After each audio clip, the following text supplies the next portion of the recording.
Hello, everybody. Hi, John. How are you, Paul?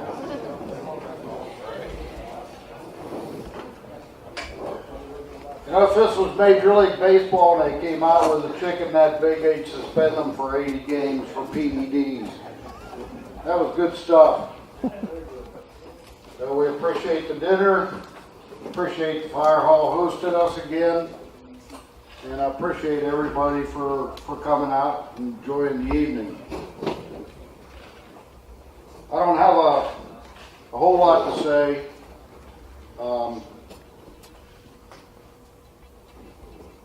Last year, just in recap, Walton finished up doing $44 million worth of work. It was our biggest year ever. We didn't quite hit our goal on net profit, but we did come in at $1,688,000.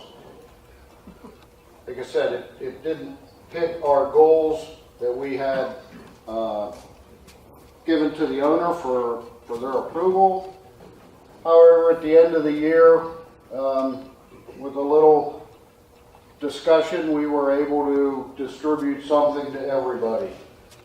And that's always been our intention, to provide a great company to work with, great employees, good family, good pay, good benefits, and something at the end of the year to say thanks, along with the dinner and picnic and a dance.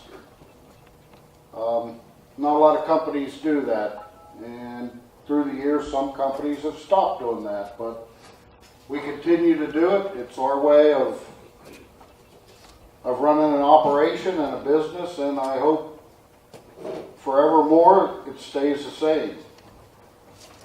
I'll leave that up to whoever's next.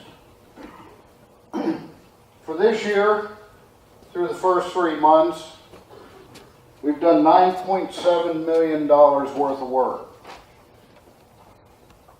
If you project that out for the year, that comes to $38.8 million. About $6 million, a little over $5.4 million less than last year. So from a revenue standpoint, we're running behind pace, but it aligns closer to the budget that we actually put together of $40.7 million to present to the owner. And when Andy and I sit down and put budgets together, we look at each year and the previous year, and in December when we put this together to submit, it was like, holy shit, last year was a pain in the ass with all the work we had going on, and we had people running everywhere, and we were spending tons of overtime, and we had a bunch of temporary employees, and how do we get away from this? So some of the work that we might have gone after in the past, we're being a little more selective now. The goal is always to make a 5% net. In our business, that is the elite of the elite. So imagine making 5 cents on the dollar. It ain't much. If we get above 4.2, 4.3, I feel like we're doing pretty good. You know, last year was 3.8. So far for the first 3 months this year, like I said, we've done $9.7 million worth of work. We've only made $200,000. So we're running about 1.5%. Service is ahead, sheet metal's ahead, construction's behind. We have a good backlog. We've got $15 million worth of backlog.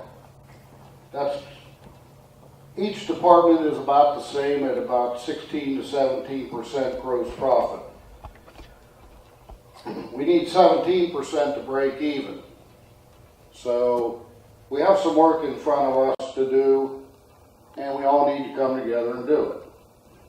If we pick the right jobs and the right work, and we plan our work, and we do our work diligently and productively, I predict at the end of the year we're going to do $40 million and we're going to make 1.6, 1.5, 1.8, somewhere in that range.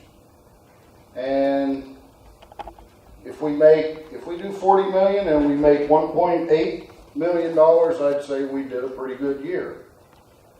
But again, we've got a lot of work to do.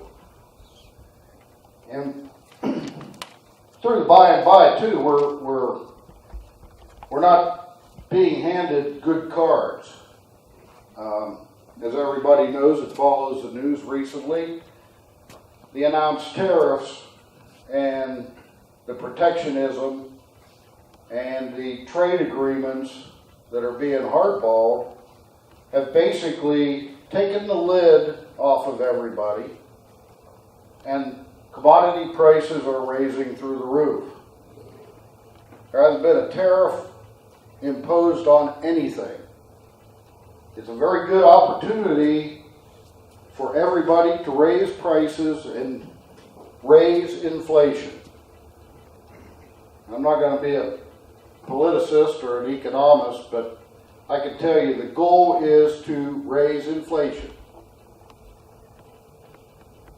And that means that tax cut you got and that 20 extra bucks you got in your pocket on your paycheck, better put it away, because prices are going up.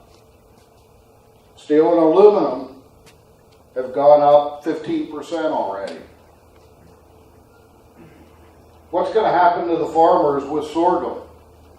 If China imposes a tariff on sorghum, like they say they're going to do, Chinese are going to buy it from Brazil. So we're either going to have a glut of it that we can't get rid of, or we're going to shut our fields. And what do you think the farmers are going to have to do? They're going to have to raise prices, or they're not going to be able to be in existence. I mean, Tom, I'm sure you know the whole story. But that's what's going to happen, is the car you wanted to buy is going to be more expensive. Some of the foods you're going to buy are going to be more expensive. The only thing that's going on right now is housing prices are rising.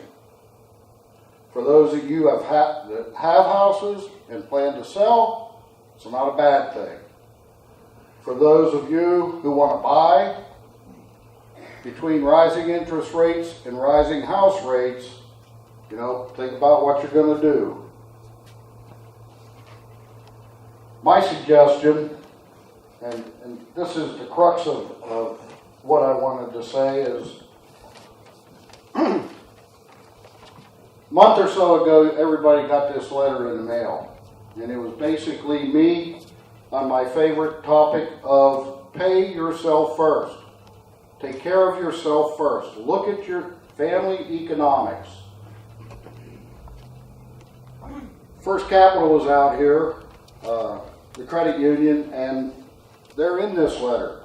If you have issues, if you need help with a budget, if you need a loan, if you need to go to a seminar to talk about or listen about family finances, Medicare, costs of any kind, they have great programs.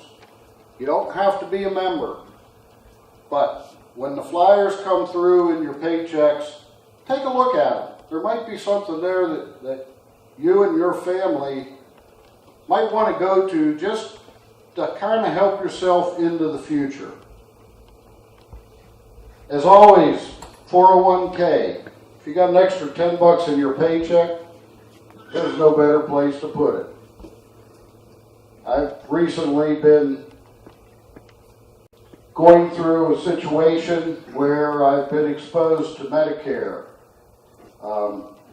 with my wife. And let me tell you, this is no pecan pie.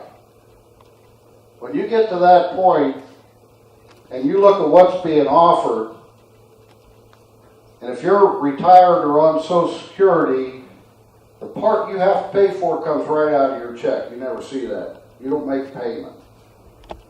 Then you throw in supplemental insurance, prescription insurance, and you got to think about retirement and what you're going to end up with, because if you're banking on Social Security and you're thinking Medicare and health care is going to be free,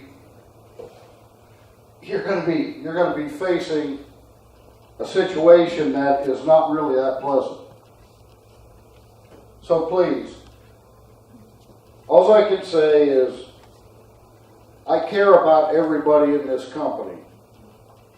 When I read the names of the awards we give out, when I look at the daily payroll or weekly payroll sheets that Sharon gives to me, I read the names and I put faces to the names. I think about what I know about people, what I've heard, personal, family, whatever. This company has great people. This company has great families. And I'm very proud to be in the position I'm in, because I get a chance to say, hey, what can we do to help? What conditions can we put out there that make a good job, good benefits, a good life for people's family? And the only thing I ask is that you come to work, you think about what you're doing, you plan what you're doing, and you do it productively. If you don't know or you need some help, ask. We got 200 people. Somebody knows the answer. And we've been successful, and we're going to be successful. And that's all up to you. I mean, you've done it before. I know you're going to do it again, and I know you're going to do it for a long, long time. So just one thing, thank everybody. I thank you all. How about give yourself a round of applause for what you've achieved?